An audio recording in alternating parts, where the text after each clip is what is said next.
लीजिए सुनिए आचार्य चतुर्सेन शास्त्री की लिखी कहानी टॉर्च लाइट, मेरी यानी समीर गोस्वामी की आवाज में। ये कहानी चरित्र दौर्बल्य और कुत्सा का एक अच्छा विश्लेषण है।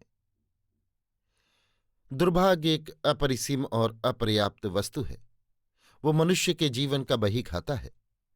उस बही खाते में मनुष्य के जीवन के पुण्य ही नहीं, चरित्र दौर्बल्य और कुत्सा का एवं मानसिक कलुष का भी लेखा जोखा आना पाई तक हिसाब करके ठीक ठीक लिखा जाता रहता है। लोग कहते तो ये हैं कि ये दुर्भाग्य मनुष्य पर लादा गया बोझा है, परंतु सच पूछा जाए तो ये मनुष्य की पाप कमाई की पूंजी ही है। पाप के विषय में भी एक बात कहूं, लोग पाप की गठरी को बहुत भारी बताते हैं। मेरी राय इससे बिल्कुल ही दूसरी है। वो ना तो उतनी भारी ही है जिसे लादने को कुली या छकड़ा गाड़ी की आवश्यकता है, न वो, जैसा कि लोग कहते हैं, ऐसी ही है कि जो केवल मरने के बाद परलोक में ही खोली जाएगी। मरने तक उसे मनुष्य लादे फिरेगा। वो तो शरीर में हाथ पैरों के बोझ के समान है, जिसे आदमी बड़े चाव से लादे फिरता है और कभी भी उकताता नहीं है।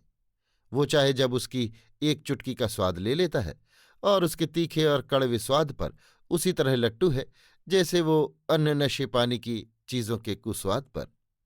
नशे पानी की चीजों से पाप में केवल इतना ही अंतर है कि नशे पानी की चीजें महंगे मोल बिकती हैं, परंतु पाप मनुष्य के जीवन के चारों ओर बिखरा पड़ा है और उसे जितना वो चाहे बटोर कर अपने कंधों पर लाद लेने से रोकने के लिए कोई मनाही नहीं है। उस पर कोई चौकीदार जमादार सिपाही पहरा नहीं दे रहा है। वो हवा पानी से भी अधिक सस्ता और सुलभ है। इसी से मानव स्वच्छंद भाव से युग युग से उसके सेवन का अभ्यासी रहा है। परंतु अभी ये चर्चा यहीं तक रहे। फिलहाल आप हमारी कहानी सुनिए। एक दिन संध्या समय अकस्मात ही विनय की उससे भेंट हो गई। विनय के लिए ये साधारण घटना थी। जीवन के पौर पर ही उसे विधुर होना पड़ा। पत्नी का पाप पति का दुर्भाग्य हो जाता है। उस दुर्भाग्य ने विनय को स्वाभाविक नहीं रहने दिया। इंद्रियों की भूख की ज्वाला ने उसे इधर उधर देखने ही न दिया। जो मिला उसने खाया, जो बचा फेंक दिया। यौवन था, वेतन था, विदेश था और निर्मम सैनिक जीवन था, जिसका व्यवसाय ही हिंसक है। वहां कोमल भावुक जीवन कहाँ। वैसी वैसी न जाने कब कितनी टकराई, चूर चूर हुई और फेंक दी गई, विस्मृत भी कर दी गई, परंतु ये छुई भी न जा सकी। भावना की भीत ही उसकी रक्षक बनी। असहाय बालिका दुर्भाग्य की चक्की में पिसी हुई अज्ञात वैधव्य का सूनापन माथे पर लिए नव यौवन के ज्वर को स्कूल की पुस्तकें पढ़ पढ़कर दूर किया चाह रही थी। यही सबने कहा था। स्त्रियों का सौभाग्य दुर्भाग्य पुरुषों के सौभाग्य दुर्भाग्य के समान क्षण में बदलने वाला नहीं। वो अपना नारी भाव उसी अपरिपक्वावस्था में जान गई थी और अपने दुर्भाग्य की अमिट अशुभ छाया से भी वो अभिज्ञ थी। वो चुपचाप रोगी पिता की दैनिक परिचर्या पूरी कर मृत माता के लिए एक बूंद आंसू बहाकर स्कूल जाती। धरती पर दृष्टि दिए कोमल तलुओं के मृदुल चिन्ह पक्की चमचमाती नागरिक सड़कों पर बनाती हुई अनधिकारिणी सी, क्योंकि वे सड़कें वास्तव में उसके लिए नहीं, मोटरों पर बग्घियों पर चलने वालों के लिए थी। स्कूल से लौटती बार तारकोल की गर्मी से उसके तलुए झुलस जाते थे। घर पहुंचकर पिता की आंख बचा वो अपनी ही गोद में लेकर उन पर प्यार के हाथ फेरती। केवल यौवन के स्वप्न की सूचना की ही उमंग ने उसे ये अनुभूति दी थी कि सौभाग्य यदि होता तो कोई इन तलुओं पर इसी भांति सुख स्पर्श करता। पति को उसने स्पर्श तो किया था, पर तब वो युवती नहीं, बालिका थी। पति के साथ का मर्म उसने तब जाना नहीं। अब यौवन ने, शिक्षा ने, संसार ने और भावुक स्वप्नों ने पति की करोड़ों कोमल और प्रिय मूर्तियां उसके सामने नित्य बनानी और बिगाड़नी प्रारंभ कर दी। बहुत बार वो उन मूर्तियों के साथ खेलकर हंसी, रूठी, मछली और उनके टूट जाने से फूट फूट कर रोई। धीरे धीरे उसने अनुभव किया कि मन के भोजन से ठोस शरीर की तृप्ति नहीं होती। शरीर के लिए ठोस पति चाहिए, सशरीर पति। विनय से ज्यों ही उसका अकस्मात साक्षात हुआ, उसने पहली ही दृष्टि में उसकी भूखी आंखों की याचना को जान लिया। उसने चाहा याचक को कुछ देकर सुखी करना चाहिए। उसने ये भी अनुभव किया कि कुछ देने से कुछ मिलेगा भी, संभवतः सुख। परंतु उसकी संस्कृतात्मा ने तभी उसे सावधान कर दिया कि नहीं नहीं, ऐसा लेन देन किसी भी स्त्री पुरुष में हो नहीं सकता जब तक वे पति पत्नी न हों।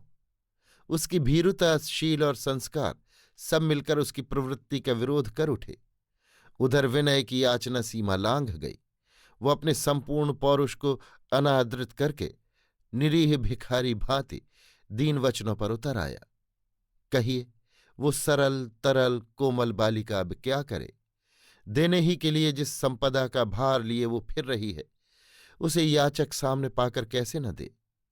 फिर याचक की प्रिय मूर्ति, जिसके दर्शन ही से संचारी भावों का उदय होता है, और उसकी आतुर आकुल प्रार्थना, वेदना प्रदर्शन की ज्वाला का दाह, आंखों की गर्म पानी की बूंदें। कहिए आप, सामने घर को आग में जलता देखकर हाथ में पानी भरा घड़ा रहते कौन उसे आग में झोंक देने के लिए आनाकानी करेगा? कौन पात्रापात्र का विचार करेगा? परंतु लड़की ने सत्साहस किया, दान का बोझा लादे ही रही। विनय में ले डालने की जितनी आतुरता थी, दे डालने की उससे अधिक आतुरता हृदय में रखकर भी उसने कुछ दिया नहीं। दान का बोझा ढोती ही रही, और एक दिन विनय से उसकी जी भरकर बातें हो गईं। क्या डरती हो मुझसे? जिसे प्यार किया जाता है, क्या उससे कोई डरता है? तो दूर दूर क्यों? दूर तो तुम ही हो, तो तुम मेरे निकट आती क्यों नहीं? कैसे? क्या मुझ पर विश्वास नहीं? फिर वही, जब डर नहीं तो विश्वास क्यों नहीं? विश्वास करती हो? क्यों नहीं? तो मेरे निकट आओ, इतनी निकट कि हम तुम दो न रहें। किंतु कैसे? बाधा क्या है? यही कि तुम मर्द हो, मैं औरत। मर्द के लिए औरत और औरत के लिए मर्द है। नहीं नहीं। तब पति के लिए पत्नी, पत्नी के लिए पति। अच्छा, ये बात है। क्या ये इसके योग्य है? ओह, क्या बुरा मान गई। परंतु सुना है मर्द ही तो पति होता है। नहीं। तब पति ही पति होता है? कैसे? मर्द जगत में बहुत हैं, पति केवल एक है। वो है तब भी है, नहीं है तब भी है। और मर्द? वो है तब भी नहीं, और नहीं है तब भी नहीं। किंतु किंतु क्या? मर्द ही में पति की भावना की जाती है? नहीं, पति में मर्द की भावना की जाती है। तो स्त्री को पहले पति चाहिए, पीछे मर्द? हां, और यदि पति पीछे मर्द ना निकले तो लाचारी है। वो रहे ही नहीं तब भी लाचारी है। आह, तुम्हारे मन में पति के लिए इतनी वेदना है? पति के लिए नहीं, तब तुम्हारे लिए। मेरे लिए नहीं। मैं तुमसे प्रेम करती हूं। क्या मुझसे भी अधिक? हां। तब दूर दूर क्यों? कह तो दिया। समझ गया। मैं आज से मन वचन कर्म से धर्मपूर्वक तुम्हारा पति बनता हूं। नहीं। क्यों? ये कोई मर्यादा नहीं है। तब मर्यादा क्या है? ये सब जानते हैं। तुम चाहती हो कि मैं नियमपूर्वक तुमसे विवाह कर लूं? यदि यही चाहूं तो मुझे स्वीकार है। तो मैं मन वचन से तुम्हारी दासी? नहीं, रानी। रानी भी सही। तो प्रिय, अब? नहीं नहीं। अब क्यों नहीं? जब तक दुनिया मुझे पति स्वरूप में तुम्हें ना दे दे। किंतु वो झूठा दिखावा है। मैं आज देवता, नक्षत्र और दिवंगत गुरुजनों के समक्ष तुम्हें पत्नी भाव से ग्रहण करता हूं। लाओ, हाथ दो। नहीं, ऐसा न करो। ये मर्यादा से विपरीत नहीं है प्रिय। ऐसा सदा होता आया है। नहीं नहीं, ऐसा नहीं। नहीं प्रिय, देवता साक्षी है। वो स्तब्ध रात्रि, नदी का ये शीतल उपकूल, ये चांदी सी रेती और आकाश में हंसते हुए तारे। आओ मेरे निकट। नहीं नहीं। आओ। नहीं नहीं नहीं। आओ। नहीं नहीं।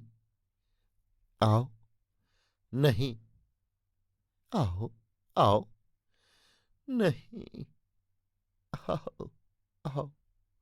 और इस प्रकार उसका लेन देन प्रारंभ हो गया। वो अधिकाधिक बढ़ता ही गया। जहां विश्वास है, प्रेम है, परस्पर की एकता है, वहां देन लेन बढ़ेगा क्यों नहीं। वो बढ़ता ही गया, बढ़ता ही गया, बढ़ता ही गया। कलरव करते हुए परी, कलकल करती हुई लहरें, टिमटिमाते तारे और चांदी के समान अमल रेती उनके लेन देन की साक्षी रही। मानव जनपद के सामने इस लेन देन का हिसाब रखने की उन्हें फुर्सत नहीं ही मिली। और एक दिन अचानक उसने देखा, उस लेन देन में असमानता सी आ गई है।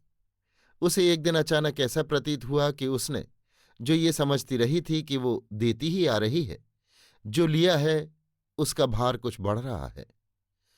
थोड़े दिनों में संदेह मिट गया।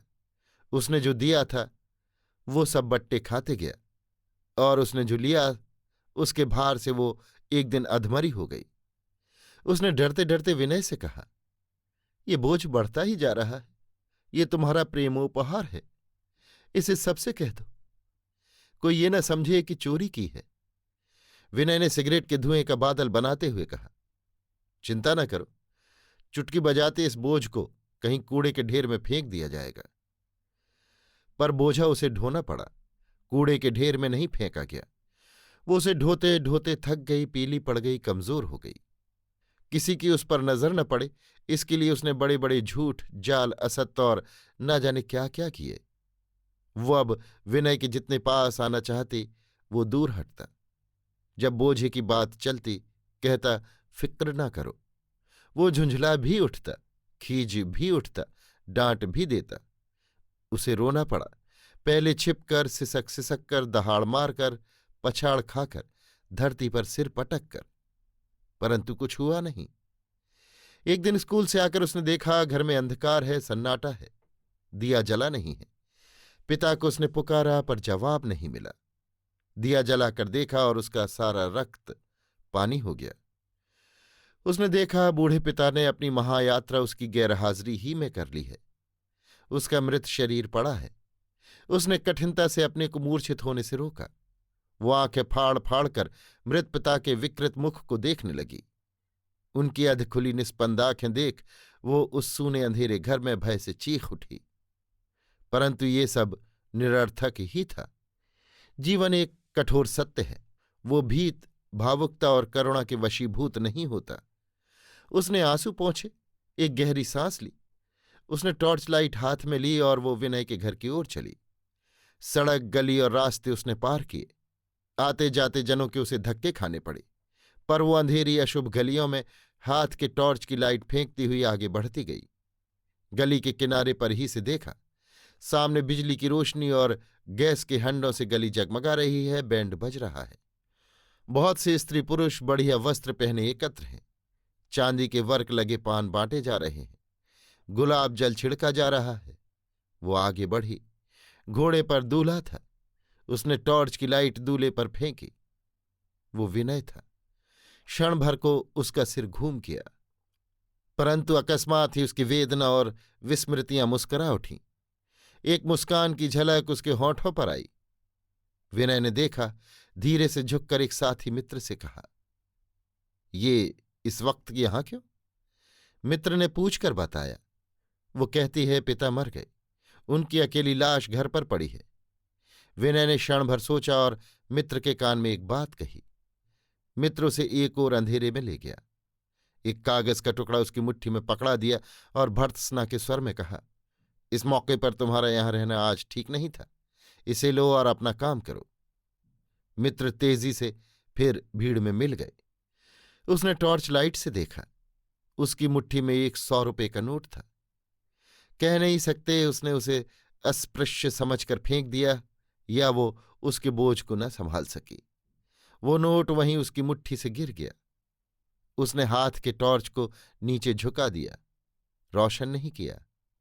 वो अंधेरी, सूनी, गंदी और ऊबड़ खाबड़ गलियों को पार करती, ठोकर खाती, गिरती, उठती अपने घर की ओर चली गई, जहां उसका एकमात्र आधार पिता चुपचाप महानिद्रा में सो रहा था।